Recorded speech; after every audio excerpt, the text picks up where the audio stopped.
हरे कृष्णा हरे कृष्णा कृष्णा कृष्णा हरे हरे, हरे राम राम राम हरे हरे, हरे कृष्णा कृष्णा कृष्णा हरे हरे, हरे राम राम राम हरे हरे। जगन्नाथ बलदेव सुभद्रा महारानी की जय। पुरुषोत्तम क्षेत्र जगन्नाथपुरी धाम की जय। हरे कृष्णा। आध्यात्मिक यात्रा में आप सब लोगों का स्वागत है। और आज आध्यात्मिक यात्रा को 145 दिन हो चुके हैं। जगन्नाथपुरी धाम यात्रा 69 दिन 69 डेज। प्रातःकालीन भागवत कक्षा में सबका स्वागत है। हरे कृष्णा। ओम नमो भगवते वासुदेवाय। ओम नमो भगवते वासुदेवाय। ओम नमो भगवते वासुदेवाय। नारायणं नमस्कृत्यं नरं चैव नरोत्तमं देवीं सरस्वती व्यासं ततो जयमुदीरयं। नष्टप्रायं सुभद्रेषु नित्यं भागवतं सेवया भगवते उत्तम श्लोके भक्तिर्भवति नैष्ठिकी। कृष्णाय वासुदेवाय देवकी नंदनंदनाय च नंदगोपकुमाराय गोविंदाय नमो नमो।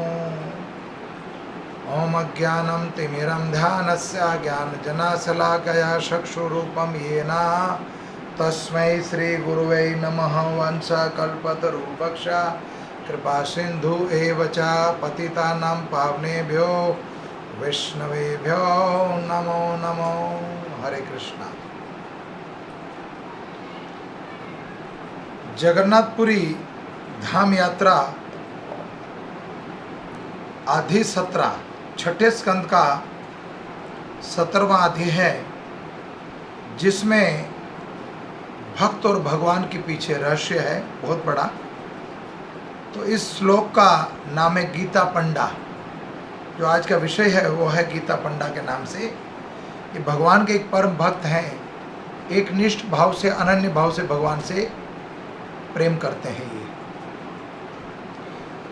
भगवत वाणी और भगवान के साक्षात दर्शन या भगवान के शास्त्र, भगवान के नाम के कीर्तन, भगवान के नाम की कथा, इसमें कोई भेद नहीं, अंतर नहीं है।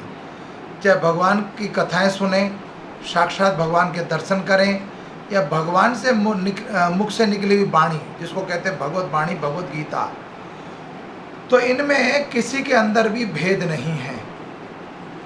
जो व्यक्ति भेद करता है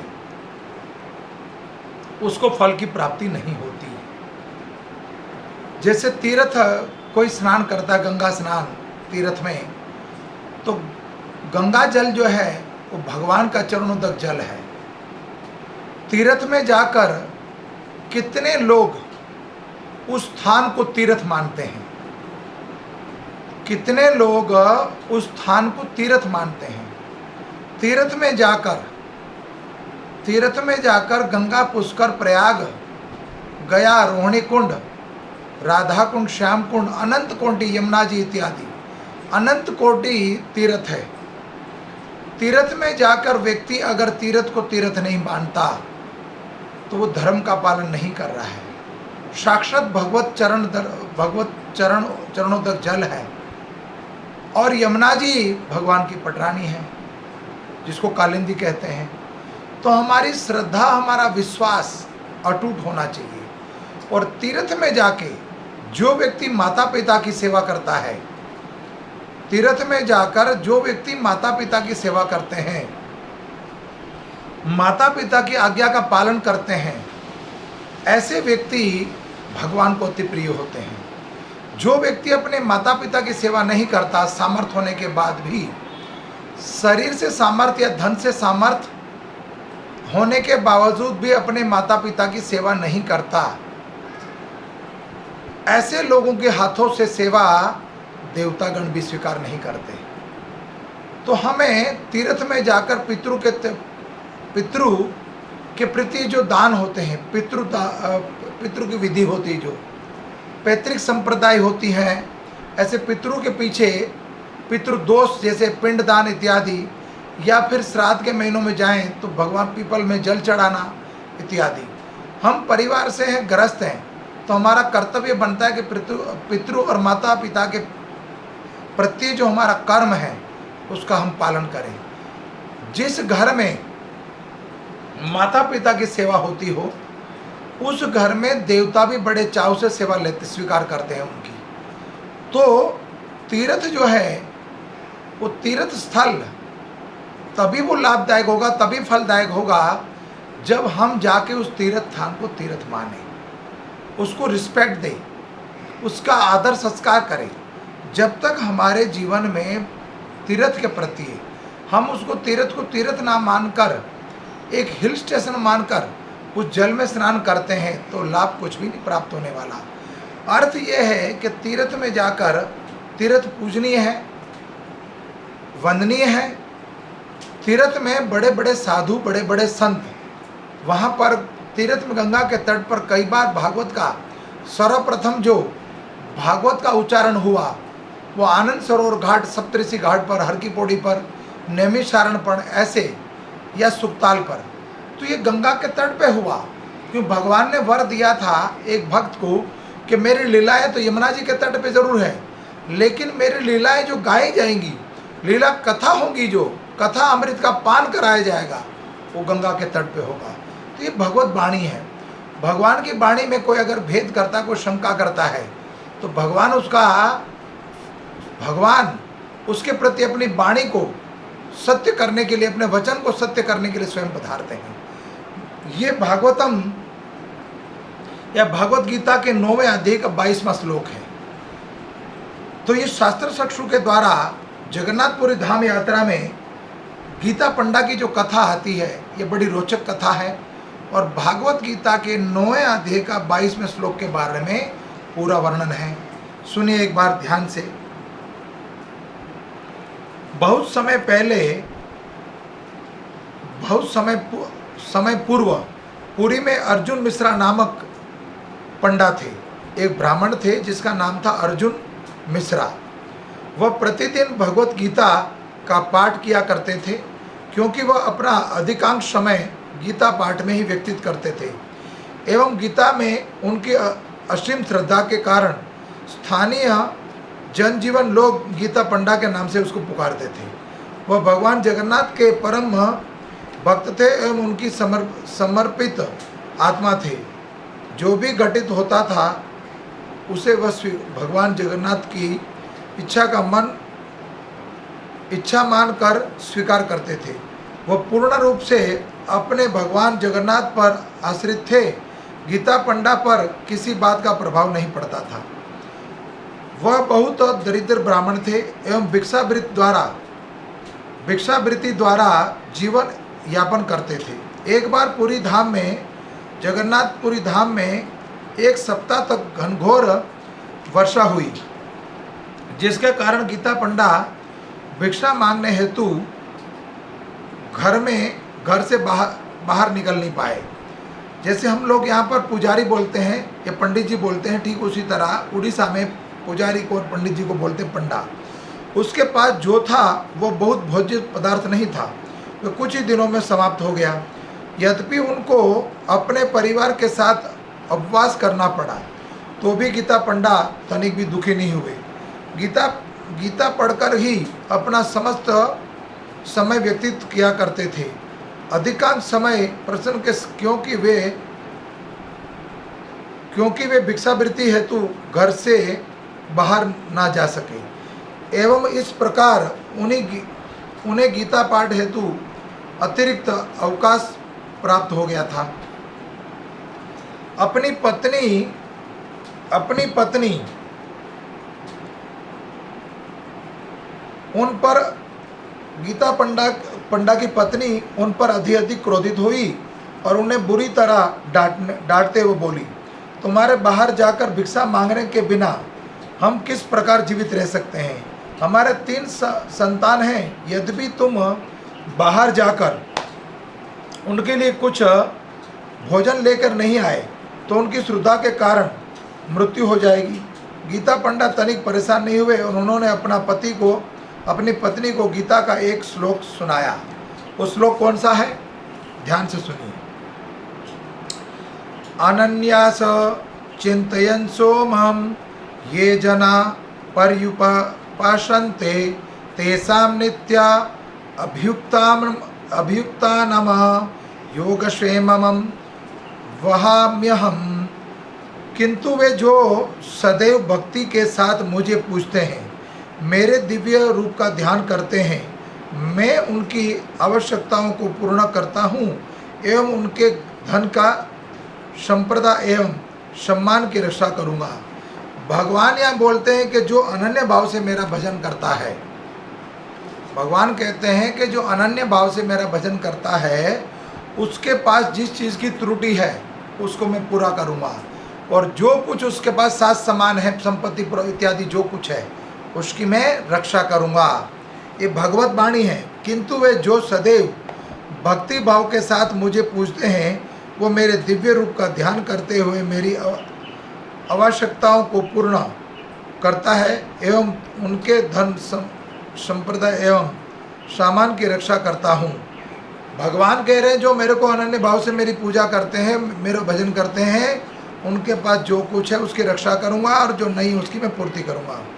वह अपने पति के एवं व्यवहार पर और भी अधिक रुष्ट हो गई और उसने कई दिवस तक प्रतीक्षा की, किंतु उनका पति परिवार के लिए कुछ भी ना लाए।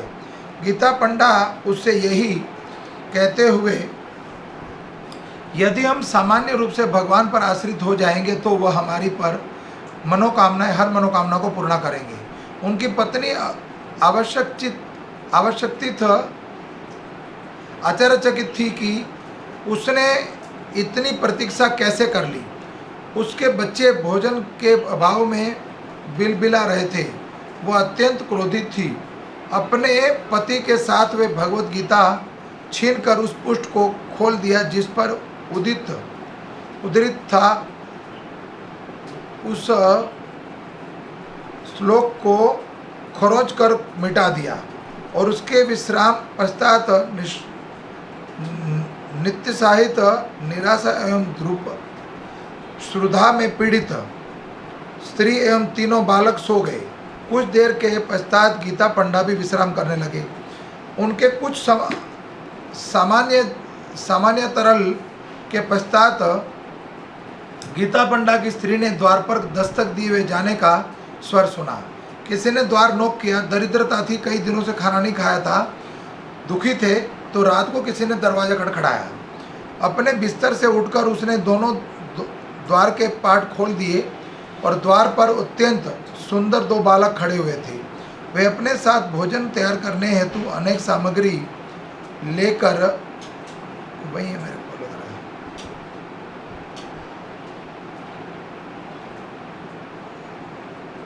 गीता पंडा की पत्नी जो थी वो भगवान को शायद पहचान गई थी।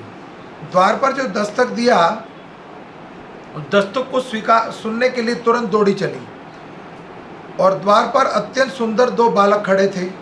वे अपने साथ भोजन तैयार करने हेतु अनेक सामग्री राशन को लेकर आए थे। ब्राह्मणी उन अति सुंदर बालकों को अपने द्वार पर देखकर अत्यंत आश्चर्यचकित हुई और उनसे एक बालक श्याम वर्ण का था और जबकि दूसरा बालक वर्ण दूध के समान उज्जवल था। श्याम वर्ण के बालक ने ब्राह्मणी से आग्रह करते हुए कहा, कृपया ये भोज्य सामग्री ग्रहण कीजिए और जो कि आपके लिए गीता पंडा के घनिष्ठ मित्र द्वारा भेजी गई है। कृपया उन्हें पका लीजिए एवं अपने बालकों को खिला लीजिए। ब्राह्मणी उन बालकों को मनोहर छवि को देखकर अत्यंत प्रसन्न हुई और उसने बालकों का स्वर सुना तो उनका हृदय आनंद से परिपूर्ण हो गया। उसे उनके प्रति अत्यंत प्रेम एवं वात्सल्य का अनुभव हुआ और उसने उन बालकों को तब तक ठहरने की प्रार्थना की जब तक ये भोजन तैयार ना हो जाए, एवं उनसे उनसे अपने साथ प्रसाद ग्रहण करने कृतार्थ करने की विनती की। किंतु बालक ने उत्तर दिया, है माँ, हम भी आपके पति के साथ प्रसाद पाकर धन्य हो जाएंगे, किंतु मेरी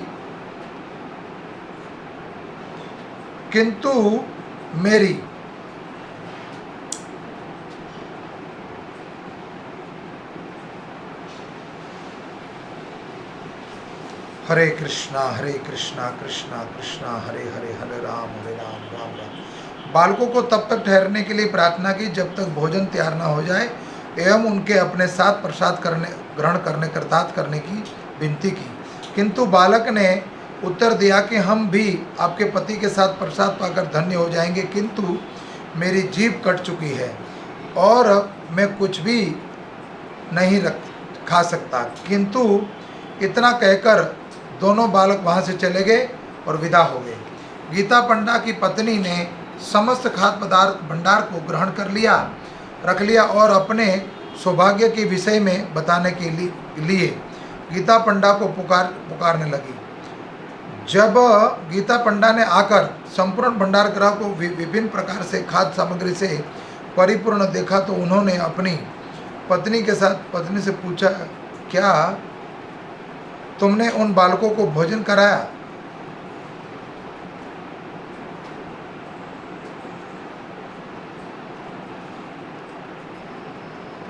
उन्हीं कुछ प्रसाद प्रदान कर सकती थी। उनकी पत्नी ने उत्तर दिया, मैंने गीता पंडा की पत्नी ने समस्त खाद्य पदार्थ को रख दिया और जब गीता पंडा ने आकर परिपूर्ण खाद्य सामग्री को देखा, परिपूर्ण देखा तो उन्होंने अपनी पत्नी से पूछा, तुम क्या तुमने उन बालकों को भोजन कराया? मुझे विश्वास है कि तुम उनकी दयालु का ऋण जरूर चुकाओगे। उन्हें कुछ प्रसाद ग्रहण करा सकती थी। उनकी पत्नी ने उत्तर दिया, मैंने उनसे प्रतीक्षा करने के कुछ समय कहा जाने के आग्रह किया। श्याम वर्ण का बालक ने उत्तर दिया कि उनकी रचना को 3 स्थान पर किसी ने काट दिया है, इसलिए मैं कुछ भोजन ग्रहण नहीं कर सकता। जब गीता पंडा ने यह सुना तो वह तुरंत ही गए और जब गीता पंडा ने यह सुना तो वह तुरंत समझ गए कि बालक के रूप में स्वयं भगवान पदार्थ थे, क्योंकि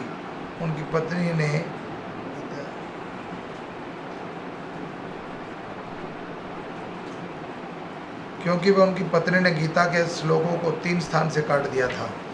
उनके कमल मुख से निकले हुए ये शब्द उनकी जीवा के रूप में परिवर्तित हो गए।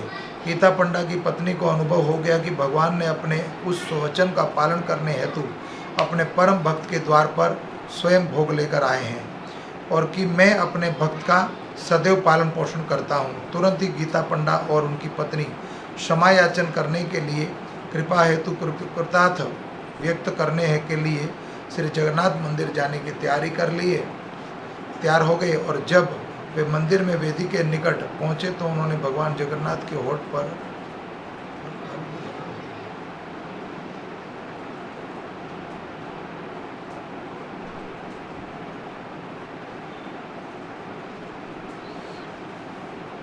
उनके कमल मुख से निकले हुए शब्द को उनकी जीवा के रूप में परिवर्तित हो गए और गीता पंडा की पत्नी को अनुभव हो गया कि ये भगवान अपने उस वचन का पालन करने हेतु अपने परम भक्त के द्वार पर स्वयं भोग लेकर आए थे।